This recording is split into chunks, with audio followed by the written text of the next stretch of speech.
Some people are having a good afternoon. Welcome to Fort Mackinac.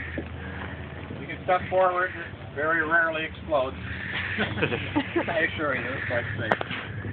My name is Chuck, and the person actually doing the firing back here, his name is Justin.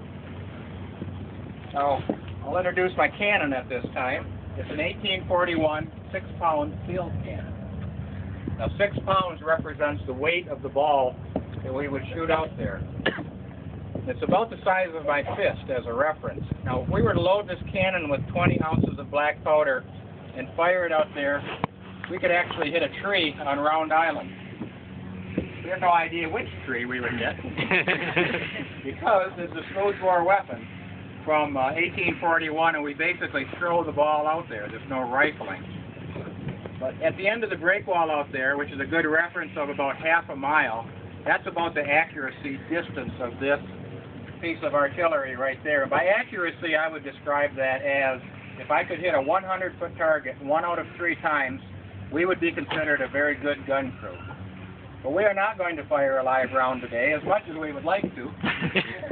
We are going to fire some blanks as a salute to you people, much like they would have done back in the 1880s. Now, we represent soldiers from the 1880s here on Mackinac Island, and in the 1880s, Mackinac Island was already a national park. Now, national parks do not attack people, and they're rarely attacked, and tourists have been pretty friendly, and that is why in the 1880s the Army gave us a 40-year-old cannon, because they didn't think we needed to defend ourselves very well.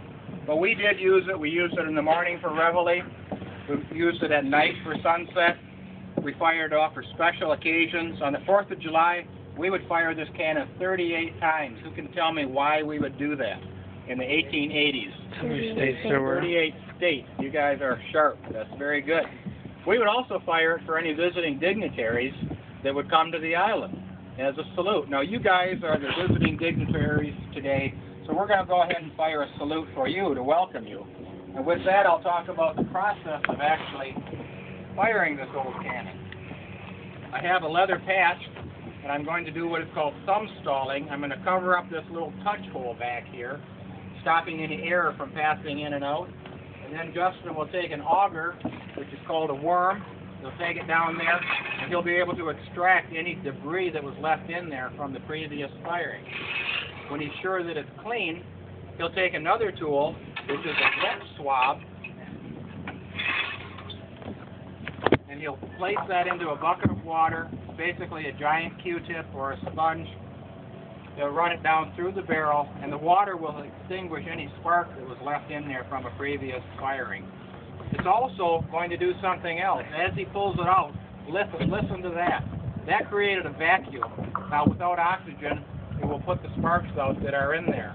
So now that we're sure it's clean, he can go ahead and load our charge, which is 3 ounces of black powder wrapped in historically accurate aluminum foil. Now, they would have used a muslin cloth, but that burns, and we don't want to throw that over the wall, so we'll depart from historical accuracy for that.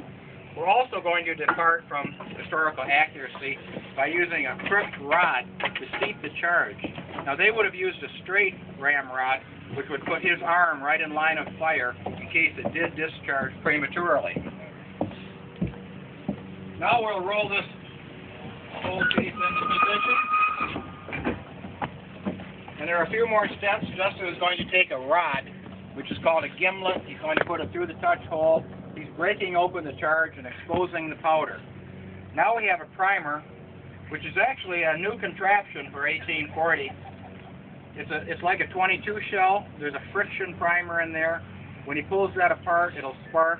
It'll fire a charge down into the black powder, thus igniting our charge. Now the next step is to attach a lanyard, which will keep him out of the way in case it jumps back. Now, at this point, we're going to depart once again from historical accuracy and take our yellow foam earplugs and insert them. I would recommend that you find your own and use them. And we're about ready here. Now, to fire this weapon, we only have 2 commands. One is ready, and the other is fire. There's a salute to welcome you to Fort Mackinac. I hope you enjoyed it. There'll be a tour starting have any questions, stick around. Be more than happy to answer them as best I can. Thank you.